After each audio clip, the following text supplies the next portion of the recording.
जय हिंद दोस्तों, welcome to Kalyani physical academy. Kalyani physical academy তোমাদের সুস্বাগত জানাচ্ছে।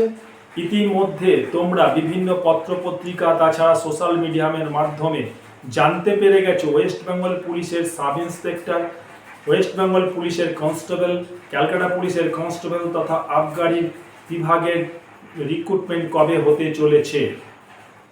অনেক দিন ধরে তোমরা অপেক্ষারত ছিলে যে কবে পরীক্ষা হবে এবং অপেক্ষার দিন শেষ হয়ে গেছে। অলরেডি তোমাদের পরীক্ষাও কিন্তু এগিয়ে আসছে, সামনে পরীক্ষা।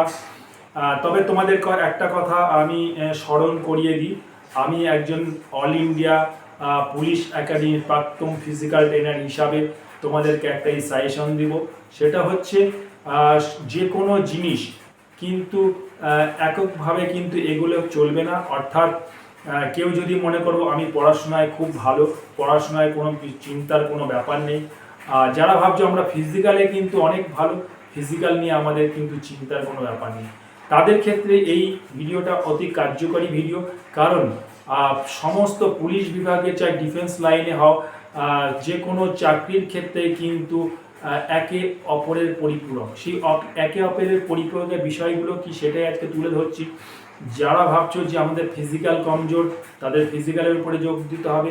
যারা ভাবছো আমরা রিটেনে কমজোর, তাদের রিটেনের উপরে জোর দিতে হবে। যারা ভাবছে আমাদের পিএসটি নিয়ে অর্থাৎ বুকের ছাতি 5 সেন্টিমিটার ফোলাতে পারছি না, তাদেরকে সে বিষয়ের দিকে খেয়াল করতে হবে। যাদের চেস্ট 80 থেকে 85 সেন্টিমিটার নয়, তাদের সেদিকে খেয়াল করতে হবে। অর্থাৎ প্রতিটা জিনিস কিন্তু পুঙ্খানুপুঙ্খানুভাবে তোমাদের কিন্তু তৈরি করে এগিয়ে আসতে হবে। অর্থাৎ তোমরা যদি মনে করো যে আমি পড়াশোনা পাশ করলেই যদি চাকরি পেয়ে যাবো, তাহলে শুধু পড়লেই পাশ হয়ে যেত। কেউ যদি ভাবলো আমি দৌড়ালেই যদি চাকরি পেয়ে যাবো, তাহলে সবাই দৌড়েই চাকরি পেয়ে যেত। এই জায়গাটা কিন্তু সম্পূর্ণ আলাদা। অর্থাৎ তোমাকে কিন্তু প্রথমে ফিজিক্যাল স্ট্যান্ডার্ড টেস্টটা কিন্তু একদম তোমাকে দেখে নিতে হবে যে আমি হাইট ওয়েট চেস্ট এগুলো আমার ঠিক আছে কিনা, মেডিকেলটা আমার ঠিক আছে কিনা। সঙ্গে সঙ্গে কিন্তু তোমাকে পড়ার সঙ্গে সঙ্গে কিন্তু ফিজিক্যালটা একদম পাখির চোখ করে রাখতে হবে। কারণ এই ফিজিক্যাল এমন একটা জায়গা যেখানে কিন্তু হাজার হাজার ছেলে মেয়ে কিন্তু মাঠ থেকে আউট হয়ে যায়। সুতরাং তোমরা যেটা ভাবছো যে ওয়েস্ট বেঙ্গল পুলিশ হোক বা ক্যালকাটা পুলিশ হোক বা আবগারি ডিপার্টমেন্টের ফিজিক্যালটা বুঝি এত স্ট্রং হয় না, দৌড়টা বুঝি অনেক স্ট্রং হয় না, কিন্তু একটা কথা মাথায় রাখবে বন্ধু, তোমাদের বলছি যে স্ট্রং যদি না হয় তাহলে কিভাবে হাজার হাজার ছেলে মেয়েকে কেটে দেওয়া সম্ভব, কি করে হাজার হাজার ছেলে মেয়েকে রিক্রুটমেন্ট করে এক ছাতার তলায় লাখো লাখোর মধ্যে থেকে তোমাকে একটা নির্দিষ্ট সংখ্যক কি করে ছাঁটাই করা সম্ভব, এটা কিন্তু তোমাকে বুঝতেই হবে। সুতরাং ফিজিক্যালটা কিন্তু অত্যন্ত টাফ বিষয়। যারা এখনও ফিজিক্যালের দিকে মন দাওনি, আসতে পারো কল্যাণী ফিজিক্যাল একাডেমিতে।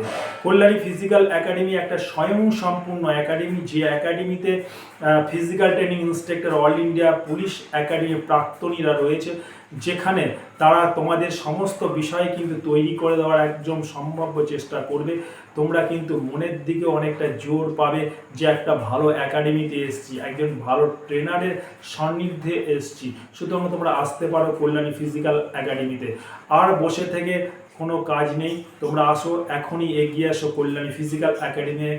আমি তোমাদের সঙ্গে চ্যালেঞ্জের সঙ্গে গ্রহণ করব। তোমরা যদি সঠিক সময় সঠিক সময়টা তোমরা যদি নির্ণয় করতে পারো, তাহলে কিন্তু তোমরা এবারই কিন্তু চাকরিটা পেয়ে যাবে, এভার তো নেভার। সুতরাং এই কথাটা মাথায় রেখেই কিন্তু তোমাদেরকে এগিয়ে আসতে হবে কল্যাণী ফিজিক্যাল একাডেমিতে। কল্যাণী ফিজিক্যাল একাডেমি কিন্তু তোমাদের চ্যালেঞ্জের সঙ্গে গ্রহণ করতে সক্ষম। আশা করি ব্যাপারটা বুঝতে পেরেছো। জয় হিন্দ, বন্দে মাতরম।